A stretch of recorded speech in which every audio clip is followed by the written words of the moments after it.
Hello friend, स्वागत है आपका हमारे चैनल किड्स कार्टून आई के। एक गांव में टुनटुनी नाम की चिड़िया अपने पति कालू कौवे के साथ रहती थी।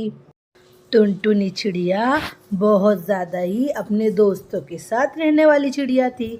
जैसे ही टुनटुनी का पति जंगल में दाना लेने जाता, टुनटुनी अपने दोस्तों को बुलाकर सारा खाना खिला देती और खूब नाच कूद करती, अपने दोस्तों के साथ पार्टी करती। अपने पति पर बिल्कुल तरस नहीं खाती कि मेरा पति इतनी मेहनत कर कर खाना लेकर आता है। टुनटुनी का पति जैसे ही खाना लेने जाता, पीछे से सारे दोस्त आ जाते। टुनटुनी का पति रोज टुनटुनी से पूछता, टुनटुनी, मैं इतना खाना लेकर आता हूँ, कैसे खत्म हो जाता है? तुम इतना खाना खाने वाली तो नहीं हो, ऐसे कैसे टुनटुनी? अरे जी, आपको पता है आपके जाते ही मुझे इतनी तेज भूख लगने लगती है कि मेरे से रहा नहीं जाता है और मैं सारा खाना खा जाती हूँ। टुनटुनी, मैं तो बहुत परेशान हो गया हूँ खाना ला ला कर। अरे अब मैं क्या करूँ, मुझे बहुत तेज भूख लगती है आपके जाने के बाद। जैसे ही टुनटुनी का पति फिर से खाना लेने जाता, टुनटुनी के सारे दोस्त आ जाते। टुनटुनी का पति सोच में पड़ जाता। अरे ये क्या, मैं तो बहुत ज़्यादा ही परेशान हो गया हूँ। लगता है अब मुझे पता लगाना ही पड़ेगा कि आखिर क्या माजरा है।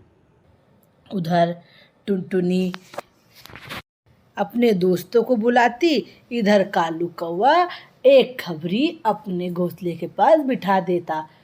देखो भाई, मैं तुम्हें अपनी पत्नी की खबर लेने के लिए बिठा रहा हूँ। तुम यहीं बैठे रहना और सारी खबर जब मैं खाना लेकर लौटूं तो मुझे देना, क्योंकि मैं बहुत सारा खाना लाता हूँ और मेरी पत्नी लगता है मुझे उसके दोस्तों को खिला देती है।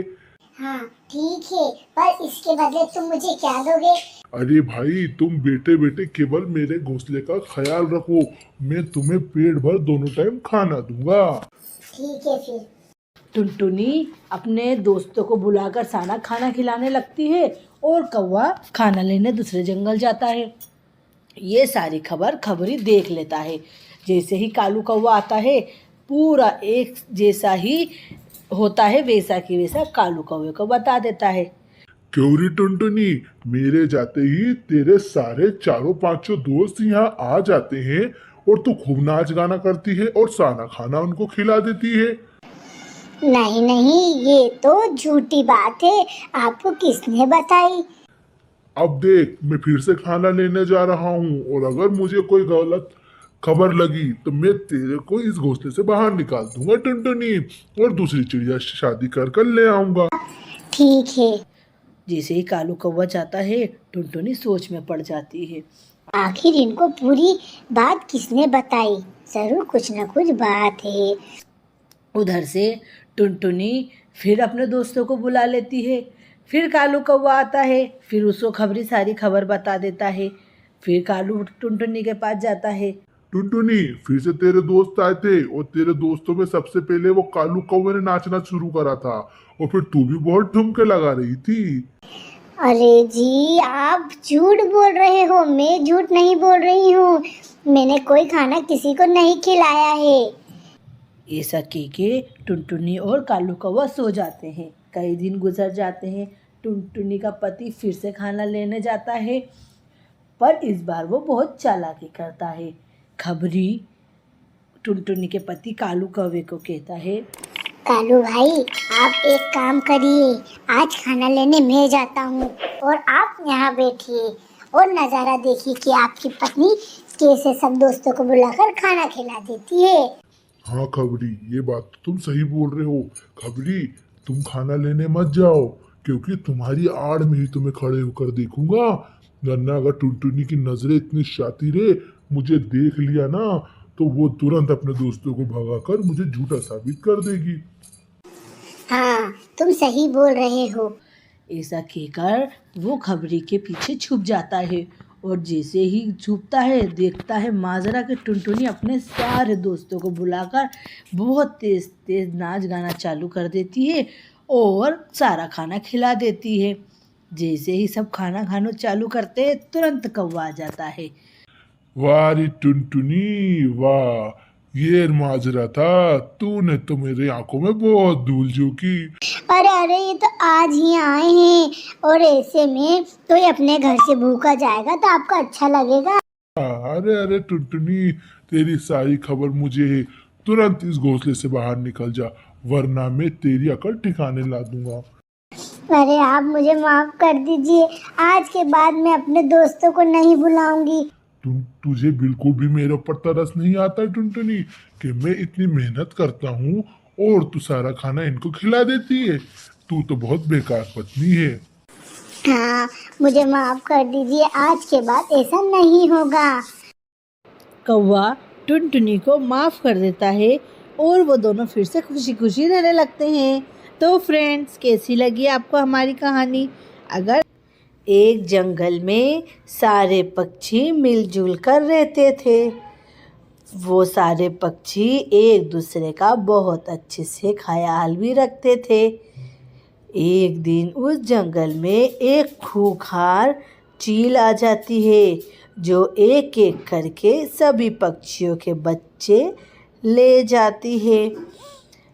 जैसे ही खूंखार चील आती है सबसे पहले कबूतर के बच्चे को उठाकर उसकी आंखों के सामने ले जाती है। कबूतरी घबराती हुई सब पक्षियों के पास जाती है। ले गई मेरे मासूम बच्चे को ले गई। अब तो वो मेरे बच्चे को खा जाएगी। मेरी आंखों के सामने ही अपनी चोंच में दबाकर ले गई। अरे अरे कबूतरी बहन, तुम टेंशन मत लो, अब क्या कर सकते हैं। हाँ, ये तो सही बात है, कुछ कर तो नहीं सकते हैं उस चील का। थोड़े दिन बाद वो चील एक और चिड़िया का बच्चा अपने साथ ले जाती है। वो चिड़िया भी बेचारी देखती ही रह जाती है। सारे पक्षी उस खूंखार चील से बहुत परेशान हो जाते हैं। सोचते हैं अब करे तो करे क्या। एक दिन सभी पक्षी नदी पर इकट्ठा होते हैं।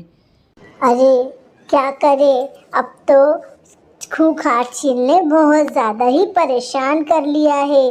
धीरे धीरे करके पूरे जंगल के पक्षियों के बच्चे कभी अंडे ले जा रही है। एक काम करते हैं, क्यों ना चील को साथ कुछ ऐसा करा जाए जिससे अपन को खबर लग जाए कि चील आ रही है अपने जंगल की ओर। हाँ, ये बात तो बिल्कुल सही है। एक काम करते हैं, एक घंटी ले जाकर उस चील के पाँव में बांध देते हैं। जैसे ही वो उड़ते हुए आएगी अपन लोगों को पता चल जाएगा। पर ये करेगा कौन? इतनी हिम्मत किसके अंदर है? ये मैं करूँगी, मैं। कबूतरी बहन, ऐसा मत बोलो, वो चिड़िया ने तुम्हारे बच्चे को तो खा लिया है, अब वो तुमको भी खा जाएगी। चाहे वो मुझको खा जाए, पर मैं भी उसके साथ ऐसा करके ही रहूंगी। मेरा बच्चा जो लिया है उसने। हिम्मत करके कबूतरी घंटी लेकर चील के घोंसले के पास जाती है तो देखती है कि चील अंडा खाने के बाद बहुत गहरी नींद में सो रही थी। वो जैसे ही उसके पाँव में घंटी बांधने जाती है वो तुरंत उठ जाती है। जैसे ही वो नींद में से उठती है कबूतरी वहाँ से भाग जाती है।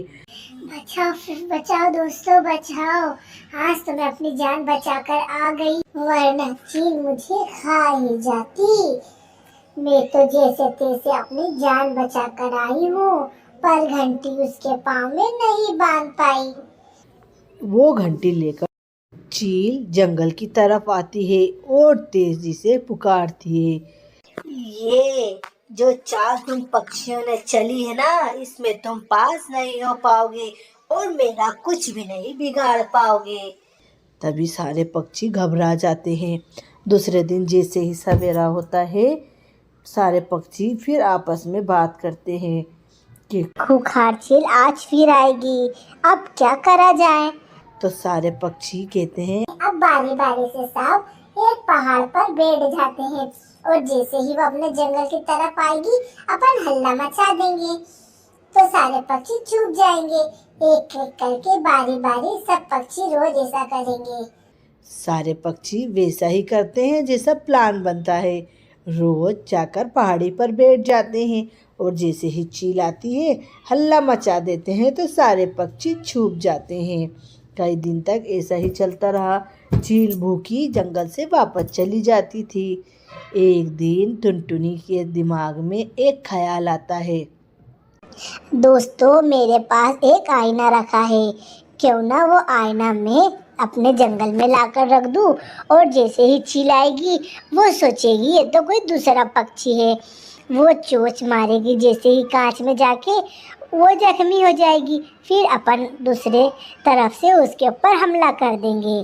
सारे पक्षी मान जाते हैं और टुनटुनी लाकर एक बड़ा आईना रख देती है।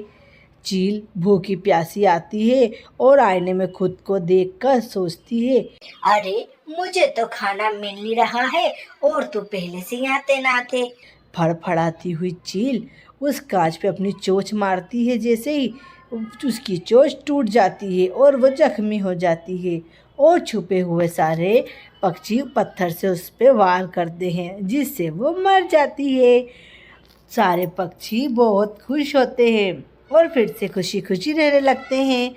एक गांव में कालू कौवा और उसकी पत्नी रहते थे। कालू कौवा बहुत ज़्यादा ही आलसी कौवा था। कालू कौवा एक दिन अपने आलसीपने के कारण बहुत बीमार पड़ जाता है और उसका वजन बहुत बढ़ जाता है। कालू जी, आप इतने बीमार हो, चलो क्यों ना चलकर डॉक्टर को दिखाया जाए। अरे कौवी, मेरे से तो नहीं जाया जाएगा, तू ही जाकर मेरे लिए दवा लिया। कौवी हंसता पछता कर खुद ही उस जंगल के डॉक्टर के पास जाती है। डॉक्टर को कौवे की सारी बीमारी के बारे में बताती है। अरे कौवी, ये जो बीमारी तुम हमें बता रही हो ना, ये बीमारी तो कौवे की एक्सरसाइज करने से, थोड़े मेहनत करने से, घूमने से ही खत्म होगी। इसका कोई इलाज नहीं है। अब जब कालू अच्छा हो जाए और उसका थोड़ा सा स्वास्थ्य ठीक हो जाए तभी तुम मेरे पास आना कालू को लेकर, ठीक है। डॉक्टर के पास से कौवी फिर से अपने घर की तरफ उड़ान लेती है। उसको रास्ते में टुनटुनी चिड़िया मिलती है। क्या हुआ कौवी बहन, तुम अपना इतना मुंह उतार कर कहाँ जा रही हो? अरे क्या बताऊं टुनटुनी बहन, मैं तो कौवे से परेशान हो गई हूँ। दिन भर घर में पड़ा रहता है और अपनी हेल्थ इतनी बढ़ा ली है कि अब बीमार रहने लगा है। डॉक्टर ने बोला है कि इसकी बीमारी का कोई इलाज नहीं है, इसको तो घूमना पड़ेगा, थोड़ा एक्सरसाइज करना पड़ेगा, जब जाकर ही इसका स्वास्थ्य ठीक होगा। पर कौवा मेरी बात नहीं सुनता है टुनटुनी। क्यों ना कौवी बहन, मैं तुम्हें एक उपाय बताऊं। अरे क्या उपाय है टुनटुनी बहन, जल्दी बताओ। तुम मेरी बात गौर से सुनो। टुनटुनी बहन जो उपाय कौवी को बताती है, कौवी बहुत गौर से सुनती है और टुनटुनी की सारी बात अपने दिमाग में बिठा लेती है। दूसरे दिन कौवे को लेकर बोलती, हेलो कौवे जी, थोड़ा सा जंगल की सैर कर आए। उड़ उड़कर मैं तो बहुत थक गई हूँ, क्यों न थोड़ी देर इस पेड़ के नीचे बैठा जाए। तो कौवा उस पेड़ के नीचे बैठता है। कौवे जी, ये खत देख रहे हो, ये खत पता नहीं कैसे यहाँ पर रखा है, क्यों ना ये खत पढ़ा जाए। कौवा वो खत पढ़ने लगता है। इस पेड़ की और इस जंगल की जो 10 चक्कर लगाएगा उसको रोज एक मीठा फल यहाँ से मिलेगा। कौवा लालच में आ जाता है कि अब तो मैं रोज मीठा फल खाऊंगा। और दूसरे दिन से जब कौवी सोकर नहीं उठती है वो जंगल के 5 चक्कर लगाने लगता है, जिससे वो बहुत थक जाता है। जैसे ही 5 चक्कर लगाता है चुपचाप से वहाँ कौवी लाकर एक मीठा फल रख देती है। कई दिनों तक ऐसा ही चलता रहता है। एक दिन कौवा जब वो चक्कर लगाकर पेड़ के नीचे आके बैठता है तो उसको मीठा फल रखते हुए कौवी दिख जाती है। कौवी, तुम ये फल तुम यहाँ रखती हो? अब तुमने देख ही लिया है तो मैं तुम्हें सच्चाई बता ही देती हूँ। जब उस दिन मैं डॉक्टर के पास गई थी, डॉक्टर ने मुझसे कहा था कि कौवे की बीमारी का एक ही इलाज है, वो थोड़ा घूमेगा, एक्सरसाइज करेगा तो उसका स्वास्थ्य ठीक हो जाएगा। तो मुझे यह उपाय टुनटुनी बहन ने बताया था कि तुम एक खत लिखकर पेड़ के नीचे रख दो, जिससे कौवा पढ़ेगा और उसको रोज एक मीठा फल देना, जिसकी लालच में वो रोज पूरे गांव के चक्कर लगाएगा। कौवे जी, मैंने तो आपके भले के लिए ही करा था, अब क्यों ना अपन डॉक्टर के पास चलकर आपका चेकअप करा। जैसे कौवा और कौवी डॉक्टर के पास जाते हैं, डॉक्टर तो बहुत खुश हो जाता है। क्या बात है कौवी, तुमने तो बिल्कुल कौवे का स्वास्थ्य ठीक कर दिया। कौवा कितना अच्छा हो गया है, बिल्कुल एकदम फिट फाट, तुमसे भी ज्यादा सुंदर लगने लगा है। ऐसे ही मेहनत करा करो कौवे, और खाना लेने जाया करो, जिससे तुम्हारा स्वास्थ्य अच्छा रहेगा। ये सुनकर सभी हंसने लगते हैं और कौवा और कौवी फिर से खुशी खुशी रहने लगते हैं। तो फ्रेंड्स, कैसी लगी आपको हमारी कहानी? अगर आपको हमारी कहानी पसंद आए तो हमारी कहानी को लाइक करें, शेयर करें और हमारे चैनल को सब्सक्राइब करें।